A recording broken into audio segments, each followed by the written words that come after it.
welcome to the first edition of 2022 of the CDG BizCast.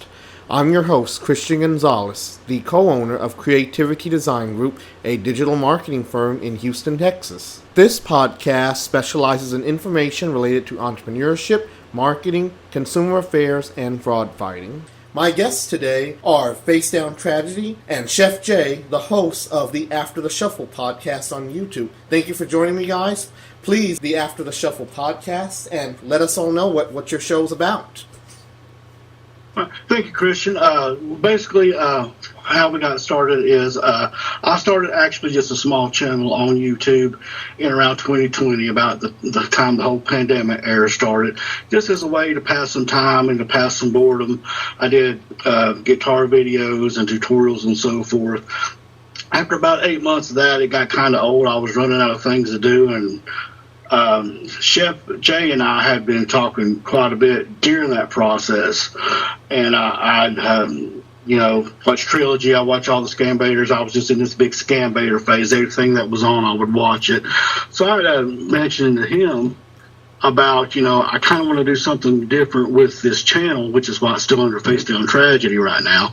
And but I kind of want to do something in dedication. We know Trilogy, we love the guys, we love the crew, but I wanted to do something in honor of the people who help support them and keep them going and respect them as much as we do, and that's the Trilogy family, the squad. And we wanted to do a show, something in dedication to them. Everybody sees them during the streams, in the chat. They recognize the names, they talk to them, they become family, which is what they are. But we wanted to provide a way where we can provide a face with the name, and if they want the opportunity to do that, we would give them an outlet to do it, as well as discuss, like we're discussing now, scam baiting, what's new out there. It kind of evolved into other topics as well that we feel that are important to bring forth to the community, other than just scam baiting, but that's pretty much our main goal. We want to just give back to the squad and thank them for helping all of us, just helping become Trilogy what it is. And how we become After the Shuffle, because before that I was just considering myself Facedown Live. On the rare occasion I would go live. Chef Jay, who is my streaming partner and the one that I've been talking to, and we decided to develop this together, he actually, and I don't know how many people actually know this because I didn't, he actually come up with the t-shirt and the term, I'm sure you've seen it, Eat, Sleep, Shuffle. Right, yes. The guys developed that into a shirt, I assume, and that's his slogan. And from there, that's how we kind of broke down the name, and I'll kind of, if Jay wants to break it more further down from there. Sure. Hi, everybody. My name's Chef Jay. I'm a chef from the Chicago area, and since I met Facedown Tragedy, or Anthony, like he said, we came together, and we kind of collaborated forces, and we came up with the thing After the Shuffle. Well, the name of that came about because of the t-shirt that I came up with, Eat, Sleep, Shuffle. Well, one of the nights I couldn't sleep because I have insomnia like most people. So I was sitting in bed one night and I was like, I wish I could just eat, sleep, and shuffle like everybody else can. So hence the name, I came up with the shirt. And ever since then, it was a big hit. And it's a great shirt design. It definitely looks great in the Trilogy Media store. And I need to do a quick intro over what scam baiting is, because our audience out there probably doesn't know that there's even such thing as scam baiting. I read it all the time. A lot of people say they don't know what scam baiting is, and they didn't even know it was a thing. I didn't know it was a thing till about 3 years ago, when a random video appeared in my recommended list. It was from another scam baiter. I'm sure y'all are both familiar with Scammer Revolts, right? Absolutely, yes. Yeah, definitely. Good guy. Right. Yes, Scammer Revolts was the first scam baiter that I started watching. And what scam baiting is it means calling scammers up, wasting their time as a means to either expose them and/or try to save victims. Because when you call a scammer to waste their time, you're saving another victim because you're stopping that scammer from calling an actual person who they might actually steal money from. There's a lot of people out there who fall for these scams every day. And the purpose of today's episode is to create some awareness about this. We want people to understand that there's a lot of fraud going on out there. And, we are a business podcast. I also want to address some business scams later in the show as well, too. But let's talk about some of the biggest red flags that everybody should be looking out for. So, what would you say are some big red flags that people need to look out for when somebody calls them claiming to be from the IRS or the Social Security Administration, or even if it's with those tech support scams that are from those fake pop-ups? Right. Well, that's a good point. From the IRS to Publishers Clearinghouse, 9 times out of 10 or almost always they're going to pretend they're from an organization that you already know of or that you may be already affiliated with. If it's a credit card or something like that. Everybody knows who the IRS is. We've all seen the Publishers Clearinghouse commercials. So that's one of the things. They're going to be somebody that you are familiar with, you already know, because my personal work experience, I've worked for many, many years in a call center, both in sales and customer service. And the main thing, whether it's in one of those categories, sales or service, is the victims are a customer to these people, and that's to build rapport with your customer. And that's what they're going to be doing by saying, I'm from this company, you know me, there's a problem with your account, you owe money to your IRS, there's a problem with your Medicaid. So they're going to associate with something that you already have 9 times out of 10 and you're very familiar with, and of course you're going to be worried if there's a problem with. Right. It's very scary that they make themselves sound so legitimate. I mean, the thing is that people should really be looking out for the fact that they may be getting a call from one of these organizations, and they might tell them that, for example, let's talk about the vacation scam. They'll tell you that you have unused hours, and you need to use them to book a trip to maybe to Florida or someplace like that. And here's the thing, if you know for sure that you've never bought any vacation time anywhere, which is what they'll tell you, the scammers try to make you think you can actually buy vacation time. Chances are you didn't buy it. Yeah, they'll try to associate it like you just said with a problem with an account that exists or a prize that you've won or can take opportunity of. Right. It's very heartbreaking because there are a lot of people who they get these calls, they take them seriously, and they don't think anything of it. They don't think of it as suspicious, or sometimes it goes even far as to them going to the bank to withdraw money that they're not even supposed to give to begin with. Yeah, this is true. And they prey on the elderly a lot. Yes, that's very true. I mean, everybody is their target, but the elderly is their number one main target in terms of certain types of scams, especially the tech support scams. And in fact, I saw a video from another scam baiter a while back where he pretended to be a little kid answering the phone. And what do you guys think that the scammer told the little kid? I want y'all to take a guess. What do you think he told the little kid? My name's Rodney. I think I've seen the video you're talking about, but I don't remember the conversation, but I do remember that video. That was a while back. But, what ended up happening was that the scammer told him, thinking that he was talking to a little kid, he told him to go to mom's purse, get her credit card out, and just start reading the number to him. That's all it took. That's how cold and low they get. They'll manipulate little kids to steal their parents' money. It's very sad how manipulative that these creeps can get. Not only are they manipulative, but they will get outright abusive, too. They'll start making death threats to your family, even. Did either one of you see Kit Boga's video where he talked to Steve? Yeah, I saw the Steve stuff. He did that for quite a few, about 2 or 3 months, I think, that lasted, yeah. Right? Without giving away any spoilers, all we can say is that it was a pretty ugly video in terms of how the scammer reacted. Yeah. It started out that way, but God was ruthless. Right? If somebody from Amazon or some government agency or whatever starts making death threats to your family, are you still going to take them seriously?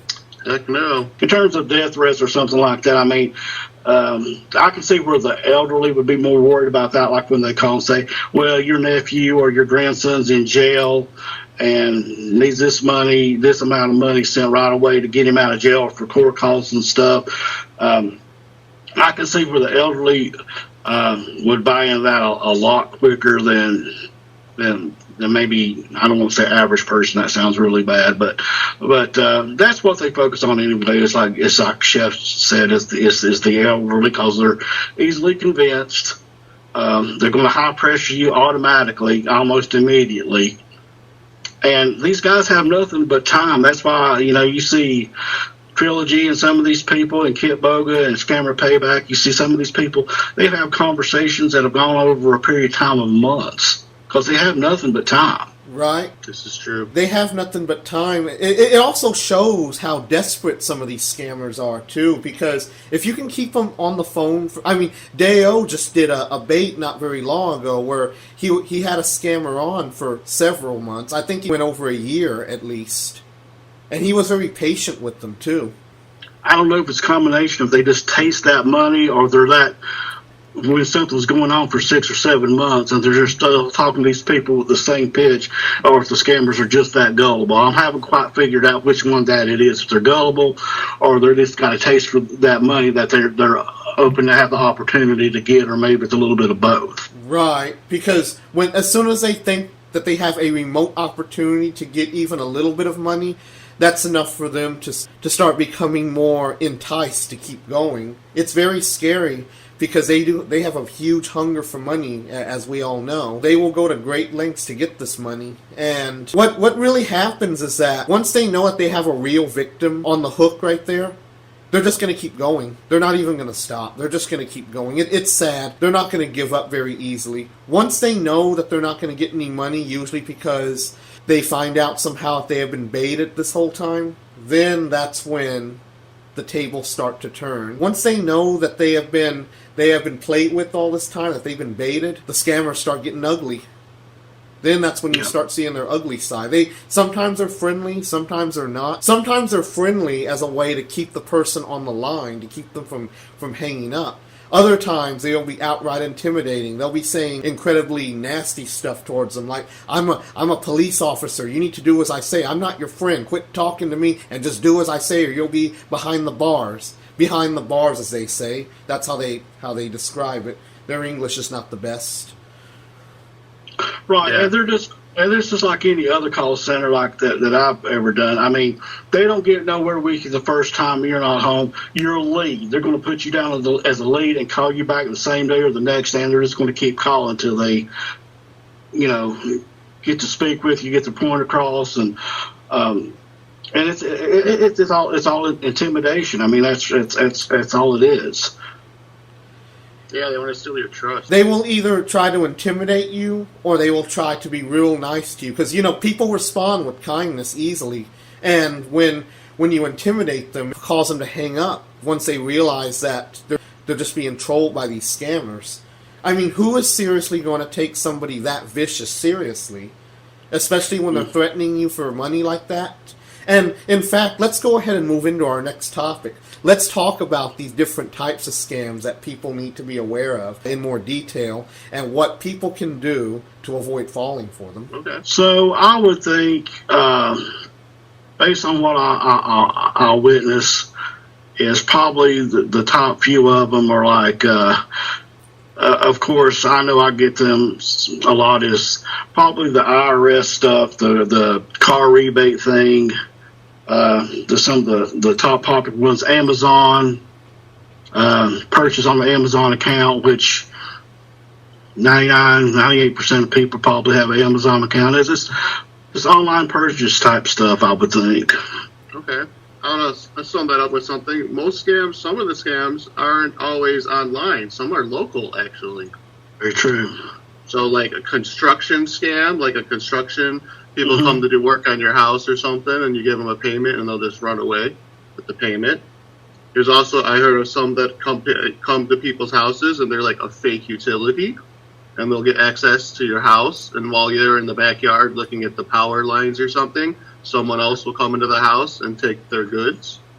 So those are some other little scams that are going on that are local scams that people don't really talk about. I would love to mention that when it comes to these local scams, whenever somebody knocks on your door and they claim to be with a certain utility company, always ask them for their ID and also for their supervisor's phone number, because anybody can go on eBay and buy uniform for these utility companies and pretend to be from these companies. Yep. So it's important to ask. In fact, not too long ago, in fact, just last month, somebody from AT&T knocked on my door, and they claimed they had to go into the backyard. So they outright gave me their supervisor's phone number. So that showed some legitimacy right there. But what happens when they knock on your door and you ask them for this information and they don't give it to you? That's when you need to go ahead and start being more wary. Chances are that person is not from that utility company. Yeah, it shows up some red flags. Right. I also want to talk about the car warranty scam, too, because I personally almost fell for that a few years ago, not knowing it was a scam. I bought a used car back in 2020, and, of course, you know, when you buy a used car or a new car, you register it with the state, somehow your information ends up in the hands of all these marketers. And not all these marketers have good intentions, because many of them are, in fact, scam companies. So I got the postcard. It said that I needed to call them to get my vehicle's warranty secured. And I thought it was legit at first. I didn't know it was a scam. I assumed it was from Honda. That was my mistake. You know, I have a Honda car. So I went ahead and gave them a call. And what seemed like it might have been legit ended up being just a sales pitch. They were hard selling me. They wouldn't take no for an answer. As soon as I heard what they were trying to offer me, a 1-year warranty to make sure so-and-so is taken care of on your car, I knew it was a scam right then and there. They claim they're going to give you this and that, but all they're doing is just emptying your bank account, and you're giving them permission to bill your credit card every year for it. There's no insurance policy. There's no warranty. They just try to hard sell it to you. They won't take no for an answer. There's a sense of urgency, a huge sense of urgency that you have to buy this warranty or this insurance policy. It turns into a sales pitch. And then what ended up happening with me is that as soon as I realized it was a scam, I just hung up. There you go. And that's what, and I just want to make a point for people out there, and because it's people that refer to themselves like this on me and Jay's show is that have been taken, because we've had discussions with people that have been victimized by, you know, romance scams, different types of scams, you know, money scams, so forth. But they consider themselves as they feel stupid because they fell for it. And these people, it's not that you're a stupid person. These people are professionally trained. They're taking advantage of you. I mean, you said yourself you come close to going for one yourself, and another good example of that, and I love the man, it's how I got referred to Trilogy, was Jim Browning. You know what happened to him a few months back, where he lost his whole channel because of a Google or a Gmail scam. For those of you listening who are not familiar with Jim Browning, he is considered to be the grandfather of scam baiting. He has gone to extreme lengths to expose these criminals, to show the world what evil they're bringing upon us. I highly recommend checking out Jim Browning's channel. We need to create awareness, and one of the greatest ways to create awareness is to let people know about these channels. There's many of them. They're all educational, and they're also very entertaining to watch too. And the thing is, it doesn't matter how big or small of a channel you are. Everybody's working for the same goal, and that's to help other people. Right. That's very and true. That's just, no matter how many awareness you got, it's all just it's just everybody's doing the same thing. And on the level of kindness, I think big or small numbers is at the same level of kindness. Is what, in my opinion, of that. Right. You can't put a price on kindness. Nope. When it comes to scam baiting in general, many of the different baiters have a different approach to it. Some do prank calls. Some of them actually confront the scammers in person. Some of them hack into their computers. There are so many different ways that they approach it. Now, of course, it's important to note that anybody who is considering getting into scam baiting should not really try it at home, because there are some legal repercussions to it as well. The best thing that the average person can do would be to, there's a couple of different things they can do. Warn your friends. Maybe start some groups on Facebook warning everybody about different scams. I have one myself called the Anti-Scammer League. And, of course, if you have the opportunity to go to resting homes and places like that, try to see if you can hold some free seminars for the senior citizens. Yeah, that's a very good idea. Actually, I've never seen that done before, but that would be an awesome way to spread awareness, because these are the people that they're mostly seeking out anyway. Right. I was just going to say, even if they're in a nursing home, they have their own private phone lines. They get just the exact same kind of calls that any other person would. They're not sheltered from that just because they're in a nursing home, and it ain't like they're going through a switchboard or something. They have their own personal room, their own personal phone, and their numbers get out there just like ours do. Right. They get out there by some unknown means. And I do want to drop a tip here. Anybody who has home lines or have any type of landline in general, and even your cell phones as well, make sure your numbers are not listed anywhere publicly, because the white pages are still a thing, and people's numbers are still getting listed in them. So if you want to avoid these types of fraudulent calls, as well as telemarketers in general, because many telemarketers do push scams as well, too, make sure that your number is unlisted.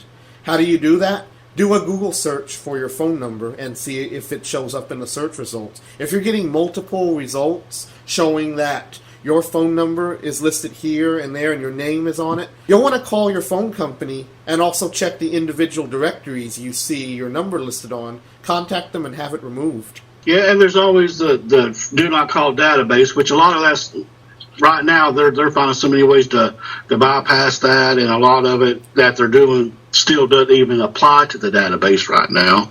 Both my cell number and my office line are both registered for it, and I get a lot of spam calls regardless of that. I mean, just in the past year alone, almost every call I got daily was from some sort of scam. And in fact, I want to talk about some of these phone scams now too, because one of the most rampant ones right now is the Social Security Administration scam, where they claim that your name was tied to an abandoned Toyota Corolla or similar car full of blood and drugs on the south border of Texas. That's one. I want to talk more about that one, because I do know a few people who almost fell for it, and I stepped in at the right time to stop it. I want to mention this real quick, though, and I don't know if a lot of people are familiar with this website. I found out about it last year, and maybe you can put it in the notes later on. It's called FamilyTreeNow.com, and it's a free website. And if you can type your name, city, and state in there, and anything that's public on you, they don't charge for this. It will show your telephone numbers of anybody that's lived at your address or as your relative, your previous addresses. They get this all from like credit scores and stuff like that. There's a way to get this off their website, but I'm just saying this is just public information that anybody can get, and it really shocked me just how much there was. There was a number on there. I've been married 23 years, and there was a number on there from when me and my wife first got together with our very first phone number and where we lived at that time. So that's just really this scary situation that's offered as a free service. And where do they get this information? Who knows? I mean, they know it lists how many people live in your house, if they got a cell phone or a private line, or I mean, if you're curious about it, type your name in there. See if you're on it. If you don't want to be on it, there's a way to get yourself off of it, and it's all totally free. It's FamilyTreeNow.com. Wow, that's pretty scary. That's a very interesting tidbit that you shared right there. I want to make sure that everybody's aware of that too, because if you don't want your personal information out there, you're going to want to make sure you scrub it from as many places as you can. One Google search can be very revealing about yourself. Sometimes I think Google knows more about you than you know about yourself. Mm-hmm. And, I want to drop some fraud fighting tips right here. One thing that you'll want to always remember is, and being that we are a web design company, when you're online and you're filling out forms and stuff for what you think might be legit, look up in the upper left-hand corner of your browser and look for that green padlock. If it says secure, you should be good to go. That means your connection is encrypted. That's called an SSL certificate. It ensures that the data that's being transmitted through the website is being sent securely. Now, if you're on a website and you see a red padlock or one that says not secure, don't fill anything out on it. Your information will end up in the hands of many different unwanted people. And of course, you'll always want to make sure that you have some sort of VPN, a virtual private network going as well, too. The guys at Trilogy often recommend Surfshark, but there's many others out there that you can use too, like NordVPN or TorGuard. That's a good point to look for that padlock on there, because even though it appears to you on your end that your private information is being starred out, it's very public. That's true. It is. On the opposite end that you're sending it to. I mean, I want to suggest, especially for older people who may have this, you can go to AARP.com website, and there's a fraud link on there where it's got the map of the U.S., and you click on your state, and it'll tell you a list of all the active frauds in your state, who's doing them, their contact information, what basically the pitch is, kind of, so you can kind of familiarize yourself with what's going on in your area. It's broken down by state. I don't know if you can go by city after you get into the state, but it's a good reference site to let you know kind of what's going around strong in your area. It gives you the list of numbers and reports and people who have reported the site and so forth. And if you get any scam calls, you can also report it on that site as well. And it goes beyond AARP. It goes on Google, FBI.gov, and so forth. Thanks for sharing that. I'm learning a lot of new things myself today talking to you about this. That is a very useful tool. And for those of you who are listening, you'll want to make sure that you take note of these websites, because they will certainly help you out later. When it comes to scam fighting or scam prevention, you're going to want to make sure that it never escalates to the point to where you're already getting up out of your seat and going to your car to drive to the store. I mean, you might say that it should never get to the point to where you send them money, and that's true, but to stop it even further, you should never even leave your house when you think you're being scammed. Don't go to the store to buy the cards. The moment they ask for gift cards or crazy amounts of money and it's an unsolicited call, automatically write it off as a scam.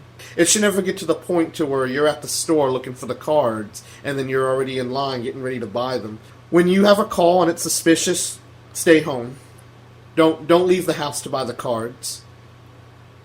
Right. If it's something, I mean, phone numbers can be so easily manipulated these days. If you're getting a call from Amazon, PayPal, or something that you may have, you're familiar with, you've had it for years, you can either listen to what they have to say and hang up, or hang up right away, but look it up, contact the actual site that is on the back of your PayPal card, your Amazon account, go to those official websites and say, I got this call, was this you or was it not?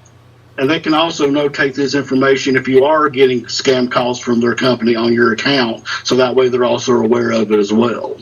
When it comes to checking these things out, in addition to those steps, after you've called to verify if it was real or not, you'll also want to ask them if they have a fraud department that you could forward the information on. If you have the phone number of the person that called you, or maybe the email that they sent you, it would help to send it off to their fraud department so they can also investigate. But it's also important to keep in mind that, especially if it's a phone number, that they can change it. Scammers do call using throwaway numbers, using text now or other similar services. That way they can't trace the numbers back. It's just like with gift cards. They always ask for gift cards because if you pay them with cash or if you pay them using your bank account or your debit card, it can be traced. But if you buy gift cards, they can't trace that back to your account. That's why they do it this way. They try to hide themselves. They're very sneaky about what they do in terms of trying to get the money out of you. They want to make sure that any transactions between you and them are untraceable. Yeah, they'll find a way. Whatever way they can, they'll do it. And another payment that they're asking for is starting to become a little bit popular now is the Cash App. Yes. I mean, basically, I just had to sign up for to send my daughter some money recently, so I knew I was sending it to. But basically, from what I got confirmation back, it's just an email saying you sent this amount of money to $ at screen name, whatever, and that's it. And maybe I think I may have got a confirmation number, which who knows if it's worth anything or not. I've looked on their website, and you have to dig really hard to get like an email help or a customer service number. It's a lot easier to manipulate than, say, PayPal, which has become pretty secure in terms of the way it used to be when they first started out. They're like the new PayPal, basically. It's just, you send this person money, you get an email confirmation saying you sent this screen name person some money. They don't have to use their real name. They don't even have to put their real name, address, or anything like that. And that's just basically just another form of, right now, intraceable proof that you've paid somebody something. Right. You may have a confirmation, but where's it going to go to? I mean, confirmation numbers, that doesn't mean anything. Don't mean that it actually exists or anything.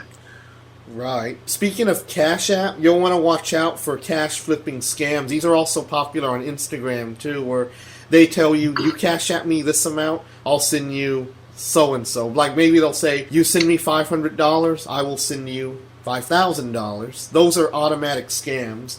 Nobody should ever fall for those. Those are outright scams. Nobody's going to be that generous to give a total stranger that much money. Oh, for sure. And they do the same thing with crypto coins, too. Buy these many crypto coins and we'll give you twice as many back. Right. Be careful with that as well.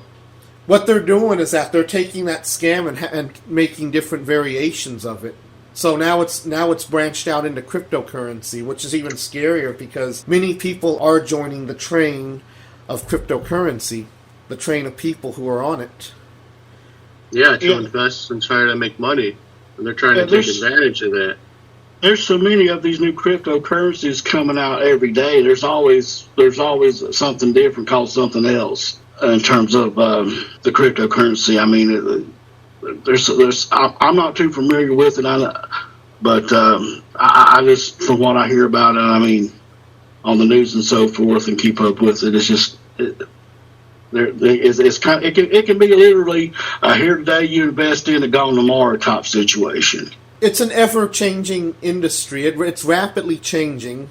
It's a rapidly changing industry, and every day something new is happening in it. People really need to watch their backs more often in terms of things like that, because it's how scammers take advantage of people. Scammers know who's keeping up with certain trends and whatnot. That's why certain scams are more popular now. If they see that cryptocurrency is hot right now, then they're going to tailor their scams to target people who hold actual cryptocurrency. Or they may go after somebody who doesn't hold any at all and try to make them think that they do, or try to offer them some. They might tell you, you send me $1,000 and I'll give you so-and-so in whatever cryptocurrency they're trading with.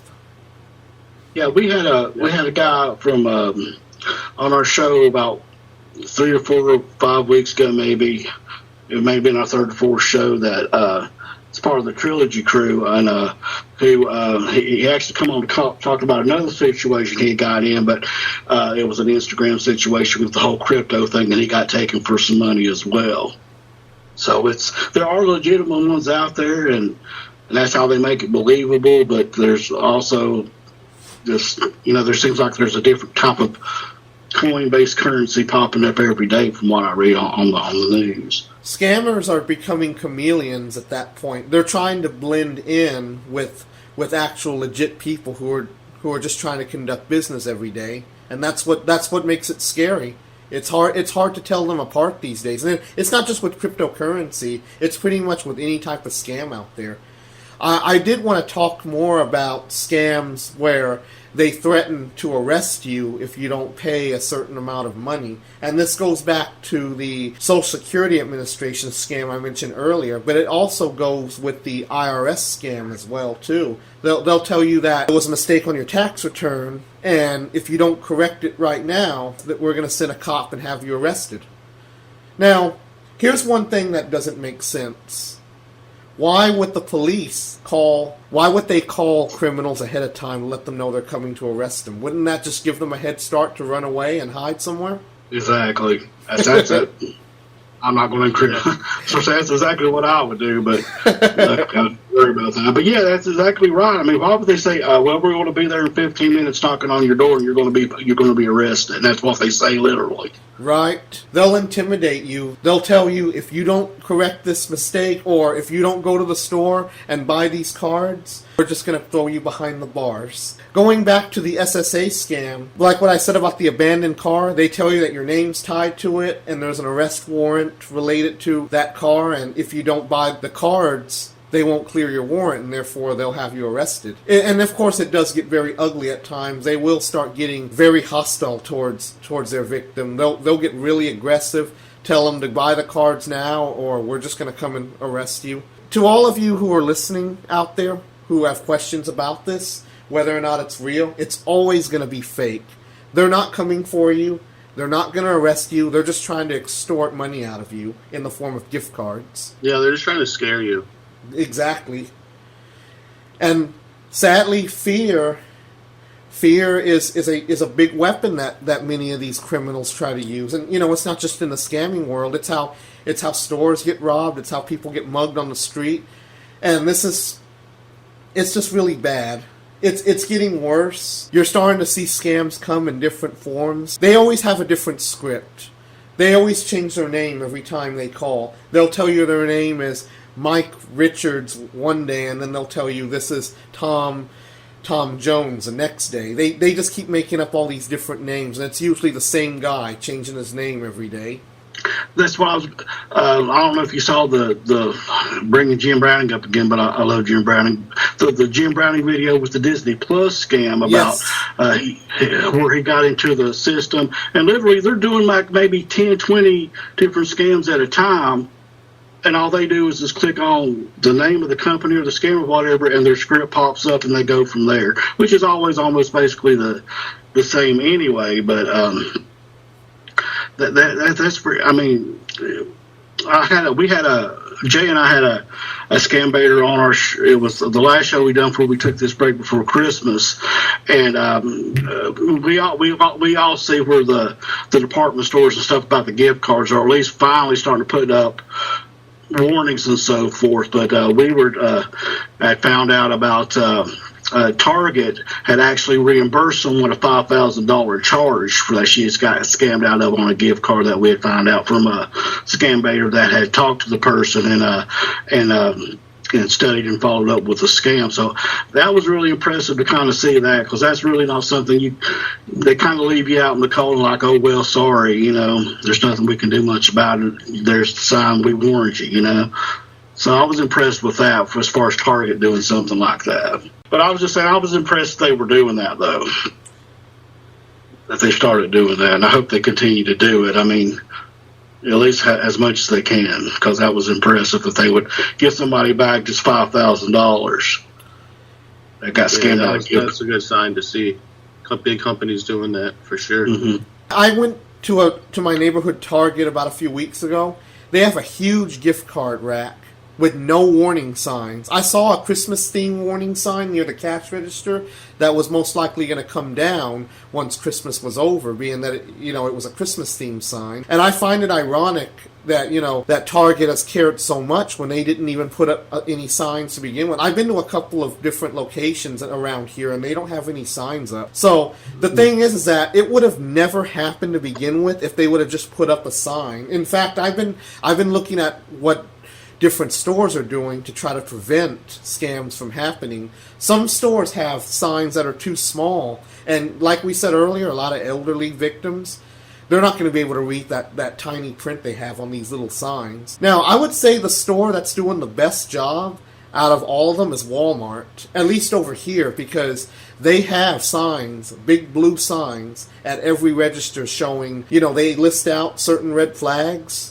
And it also says not to buy gift cards for somebody over the phone that you don't know. They actually try to make sure that the transactions for these gift cards are stopped before it gets too far. Because once they get to that cash register, that's pretty much the point of no return right there. Once you buy the cards and you send them, you're out of your money. Exactly. And I said, my opinion on the gift cards is they're one of the greatest things that's ever come about, but they're also one of the most dangerous things that's ever come about. I agree. I definitely agree with you. Same here. Now, there's also a scam that is related to not gift cards, but gift vouchers. And this is basically where they try to sell you a phony gift voucher over the phone. You'll get a call, and then when you answer it, the automated recording says, you are eligible to win a $100 free gift voucher to so-and-so store. Press 1 to claim your voucher. Press 2 to decline it. You press 1, then somebody answers the phone.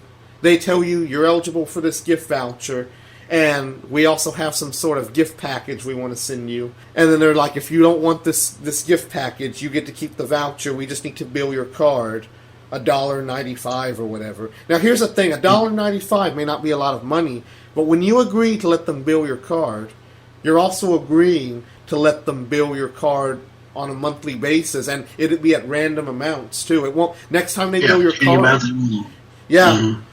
You know exactly what I mean, right? Yeah. Yep. And it's next month when they bill your card, it might not be $1.95. They might take $100 from you next time, and you wouldn't know it. And the sad thing is, these people don't realize that they're agreeing to it when they say yes. They read the terms and conditions really fast to the point where you can't hear them, and then they hard pressure you into saying yes. Do you agree? They hard pressure you into saying yes. I agree. And I think a lot of that is just the $1.95. They, like you said, they okay, no big deal. It's $2, but they use that amount to test to see if the card's good. And then on top of that, when they're recording your phone call, they get you to say yes, so they can use that for their own purposes later on. Right. That they can play it back. Right. So yeah, that's also a common tactic, not only used with these gift voucher scams, but scams in general that occur over the phone, where especially with these tech support scams, they try to get you to say yes, you agree, and sometimes they don't even tell you what you're agreeing to. They just have you say it. They'll kind of take it, edit it, and then they'll make it sound like that you agreed to something you never agreed to. They'll put it in a recording that has a bunch of different terms. Mm-hmm. Yep. It's very deceptive. I wanted to ask y'all both, do y'all have any other stories related to scams that you want to share, related to victims, or maybe you knew somebody else personally that might have gotten scammed or almost fell for it? Not off the top of my head right now. No, other than people that we've talked to with the show, we've had this. We've kind of had a variety. We've had the money scams, the romance scams, and the Instagram scams. But I mean, it all basically ends with the same way. We had one lady that was on our show, and I won't say her name right now because I don't know if I should or not. But she was involved with, I think it was like almost a year-long romance scam she had with somebody that she met up with. I don't remember, it was either Facebook or Instagram, and but she was a really smart lady about it. She asked him some oddball questions because he was claiming from the United States and so forth. That, I mean, Frosty the Snowman. Who is Frosty the Snowman? And he's like, stumped. Don't know who. I mean, you know who Frosty the Snowman is. We all know who Frosty the Snowman is. So she was pretty smart about it. Luckily, she didn't get taken. She was a wise lady, and I was proud of her for coming on the show and telling her story, and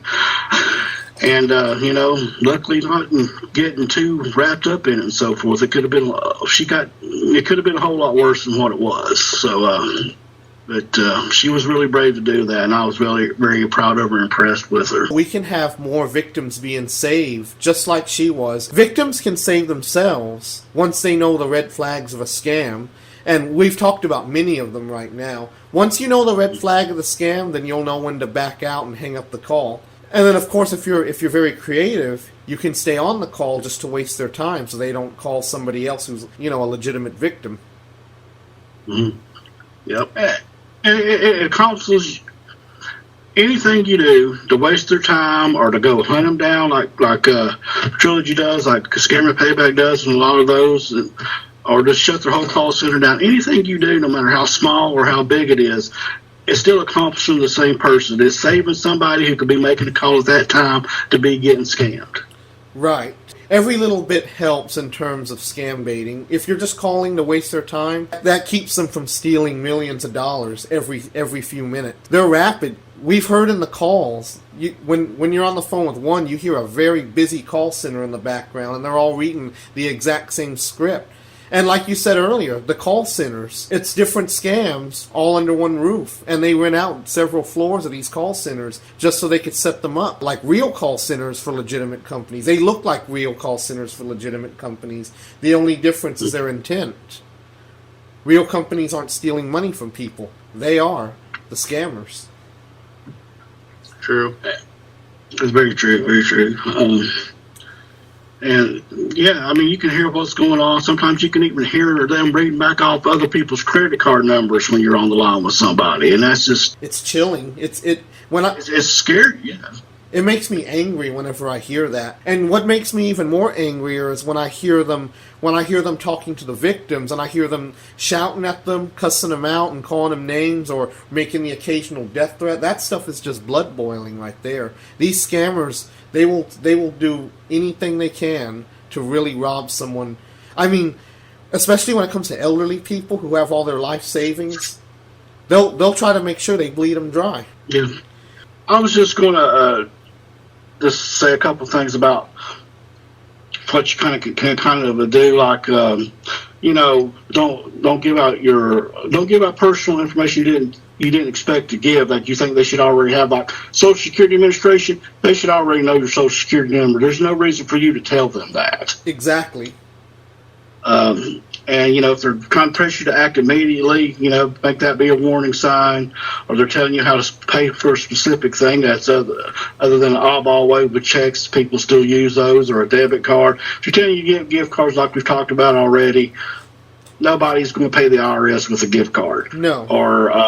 Or something like that. And the best way to think you can do, if you're in doubt, hang up the call the legitimate company they're saying they're representing, or put someone else on the phone. That if there's somebody in your house, or just hang up and talk to someone about it. Mm-hmm. Just because they call you doesn't say you have to talk to them right then and there. I also wanted to mention that if you hang up on a suspicious call, if time allows, you'll want to call the real agency that they say they represent, like immediately when you hang up the phone, because you want to make sure that you report it while the number's still active. Yeah, and make sure you're taking notes of, if you do talk to them, like the lady did on the Trilogy video.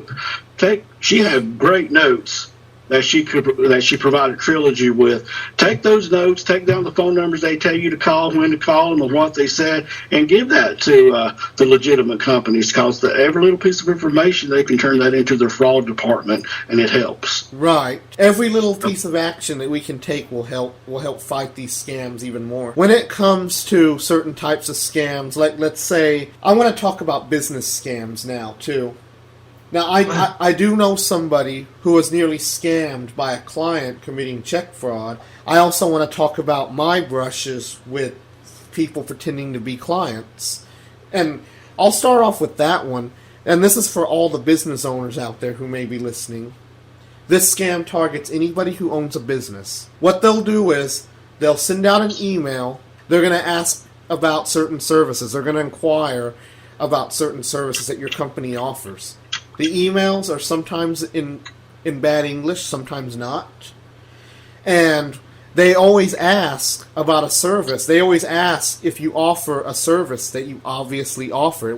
It should be mentioned on your website or on your Google My Business listing. Any place that people look you up, it should be obvious that you offer this service. My company offers website design. I've gotten emails where people are asking, do you offer website design? And yes, they should have known that just by looking at our website. And then the next thing to look out for is they're going to ask you up front, do you offer credit cards? That's a big red flag right there too. Why are they asking you about the obvious? That should be a red flag right there.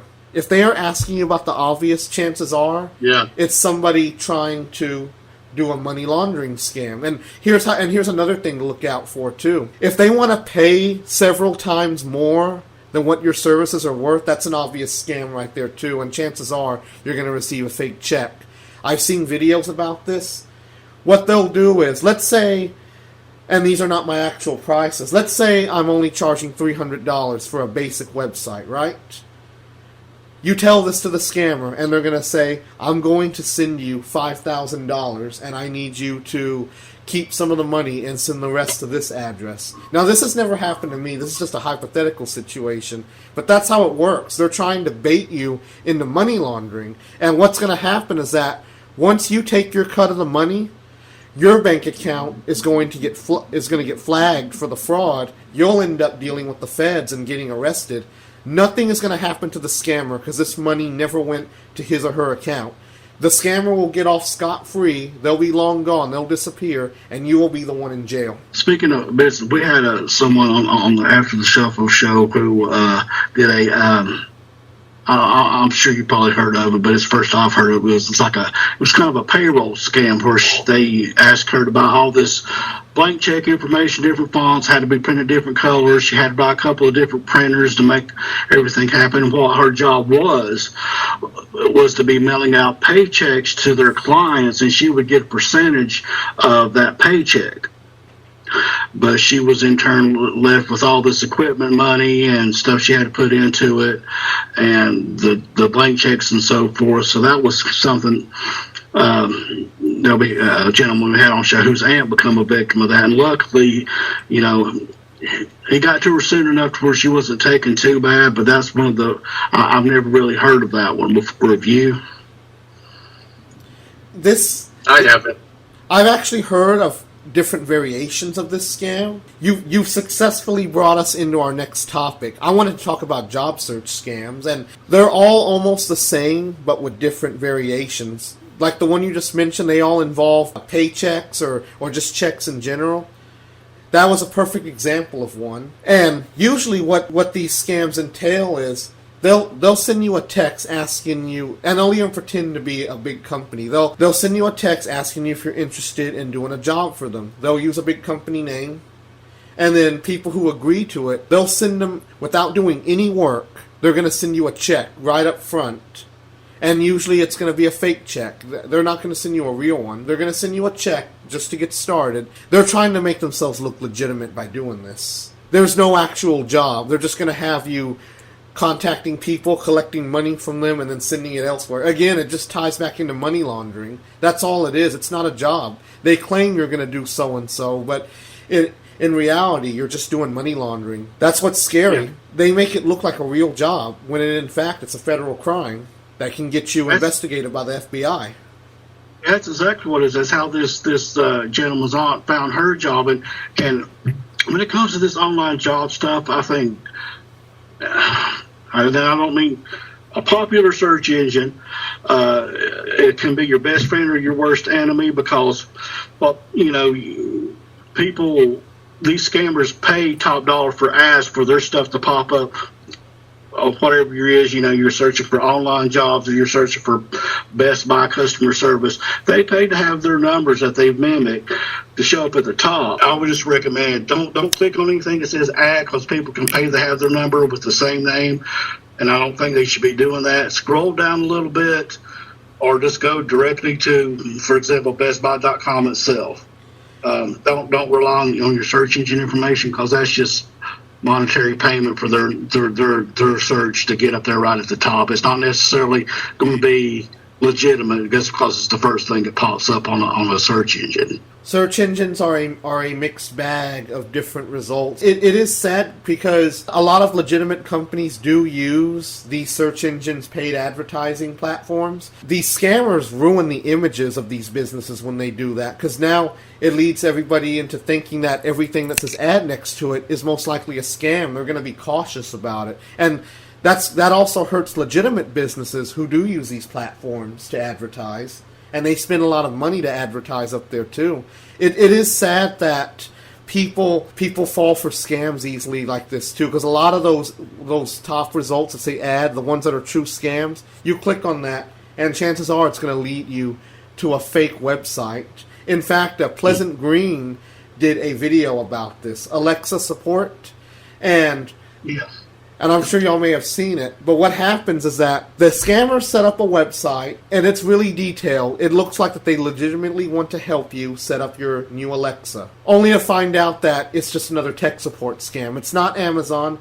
I mean, if you need help with such a device, you just need to go to the actual company's website. You know, Amazon makes Alexa, so you would go to Amazon support. You wouldn't go anywhere else. Just like if you need help with Windows, make sure that if you click on a link for Windows help, it's Microsoft and not some phony looking website. They will dress their websites to look like they're the real thing. They'll put the Microsoft logo on it and stuff. Sometimes they'll even copy the actual website's layout almost exactly to, you know, the color scheme, the buttons, the navigation.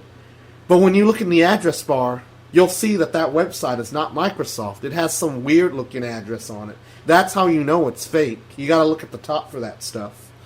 Right, and that's what I was really trying to say. I wasn't trying to say, like, you know, companies paying for ads so they can help their business isn't necessarily the wrong thing. I was more or less saying that the search engines should really do more of a better job filtering what's fake and what's not before it seems like they're just taking the money and throwing it up there. I definitely agree with you on that. That's where the money is. It's probably more of a focus on you know, monetary gain for the parent company versus actually putting legitimate content in those ads out there. Right.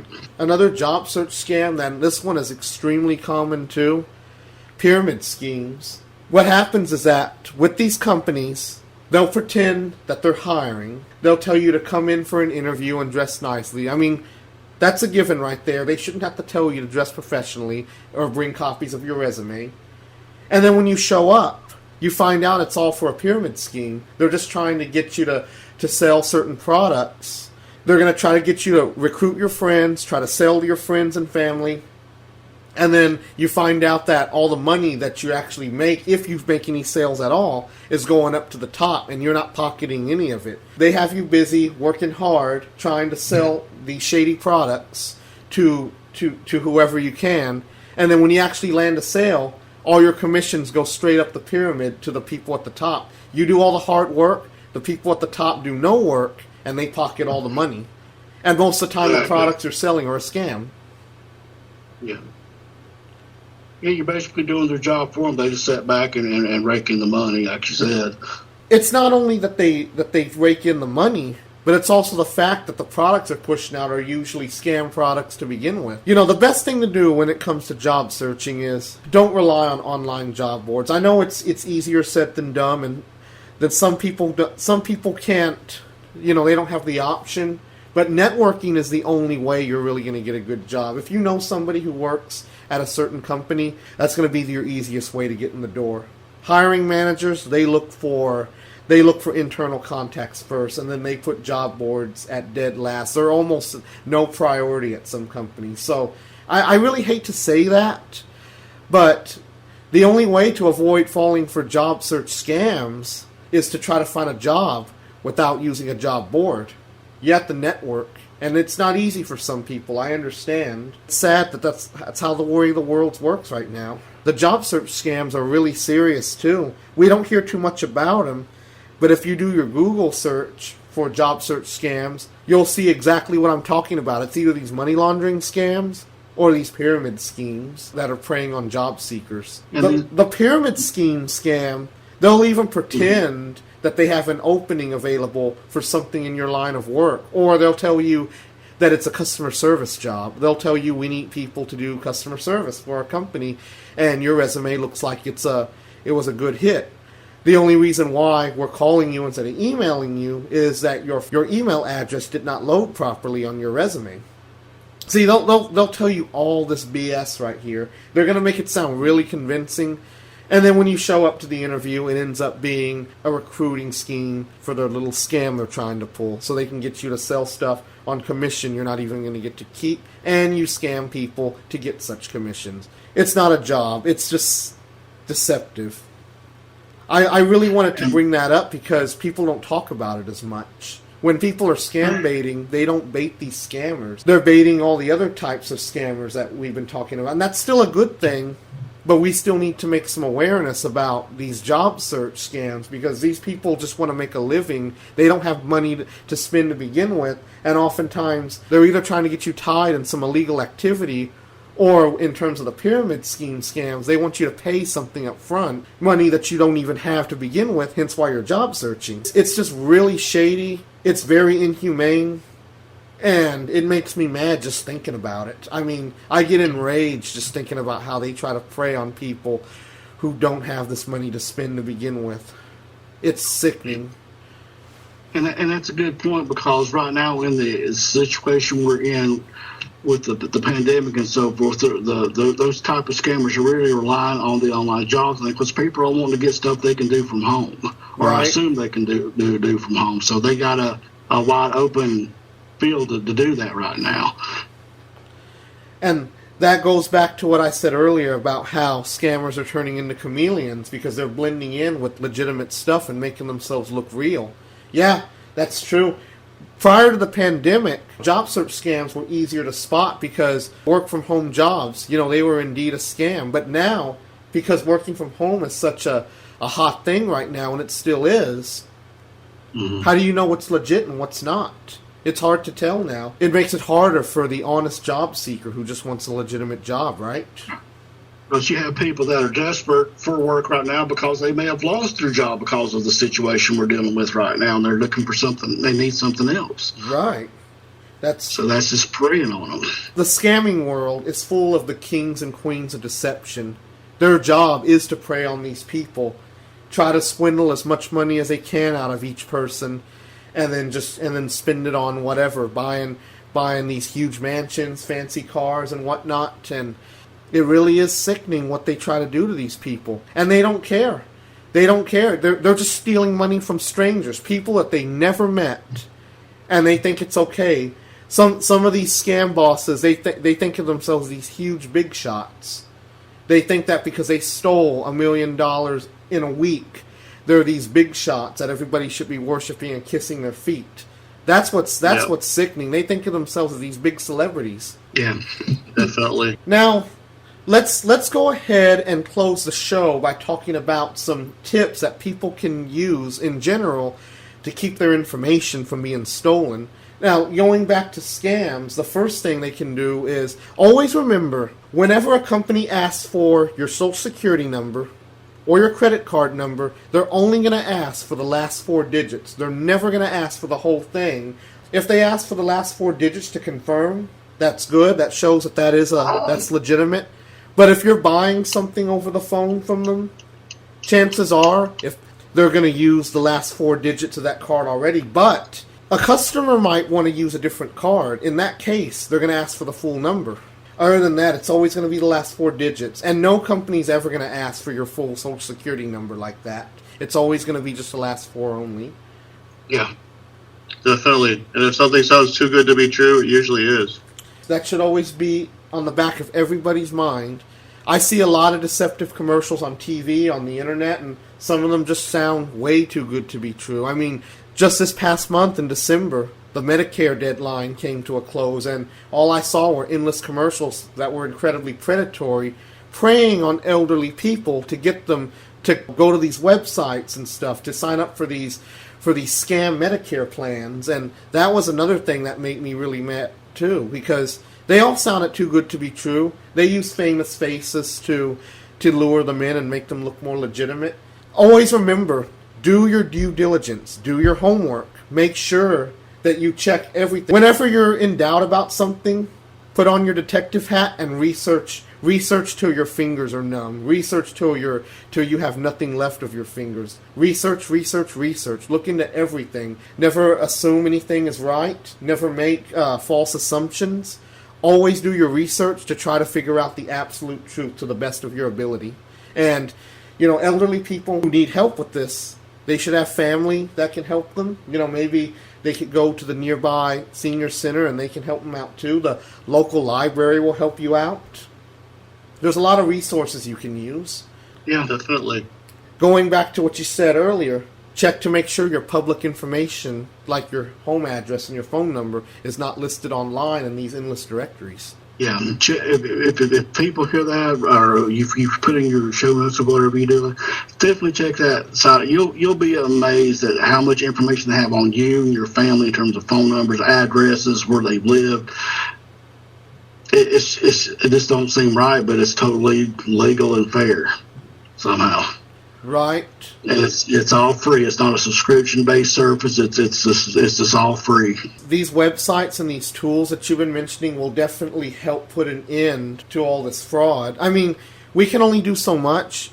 I mean, it won't put an end to identity theft in general, but it'll definitely help people become more aware. It'll help them stay safe out there. These tools are out there to protect people for a reason. Fraudsters are more common than we think.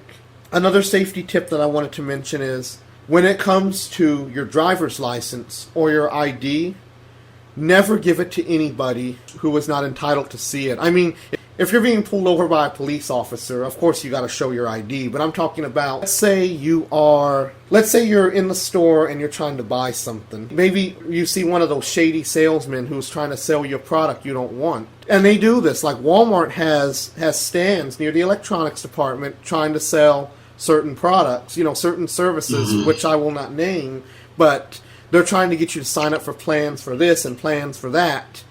If they ask you for your ID, don't show it to them.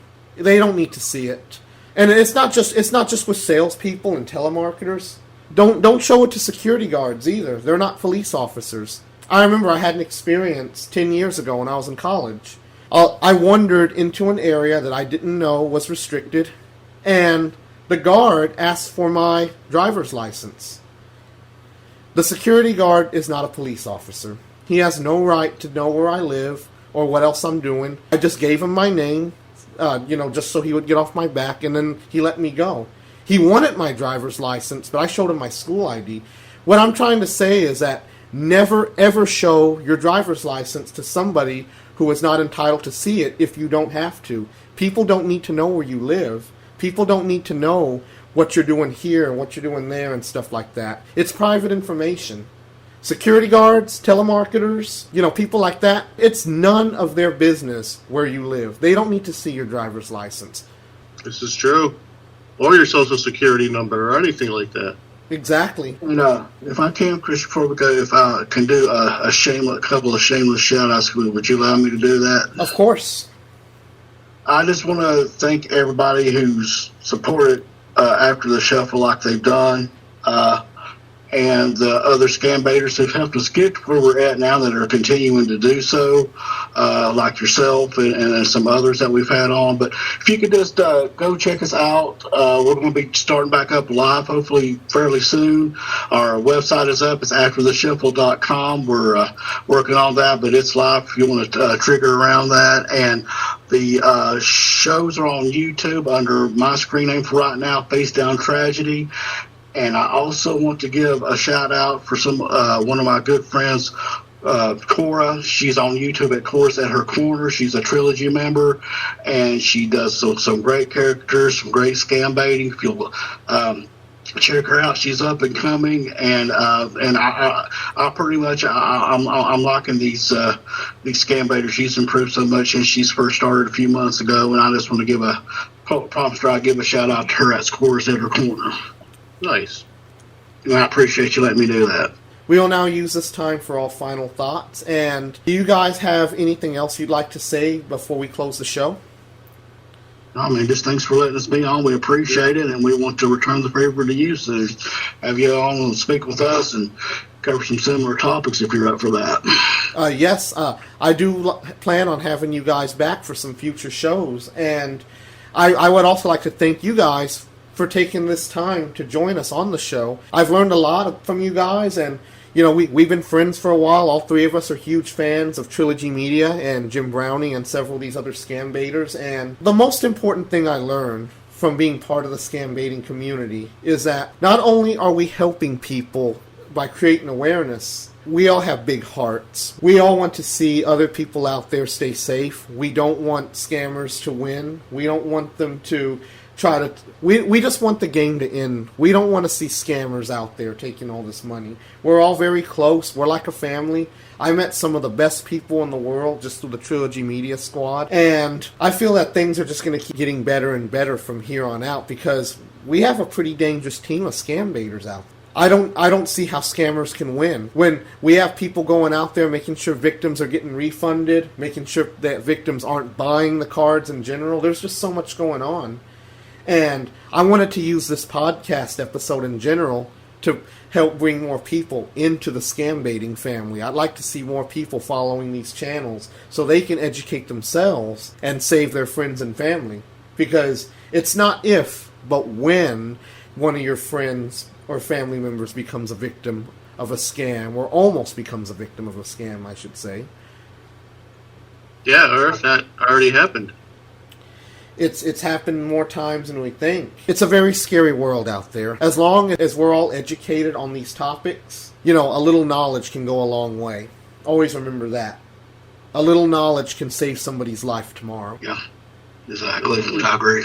And once again, I'd like to thank you guys for joining me on the show. Do y'all have any other remarks you'd like to make or any other questions you have? No, I think I'm good. I appreciate you for having us on. Yeah, thanks for having me on the show, man. And I appreciate you guys for joining me as well. Thank you, everybody, for tuning in to this episode of the CDG BizCast. Please check us out for our next episode. We do episodes bi-monthly. Everybody have a great day now. Thank Chris. You have a good night, buddy. Appreciate it. You too. Bye, everybody. Stay safe and stay positive. Love you. See you next time. Much love. Thank you for tuning into the show, everybody. Those were my guests, Chef Jay and Facedown Tragedy of the After the Shuffle podcast. We thank you very much for checking out this episode of the CDG BizCast.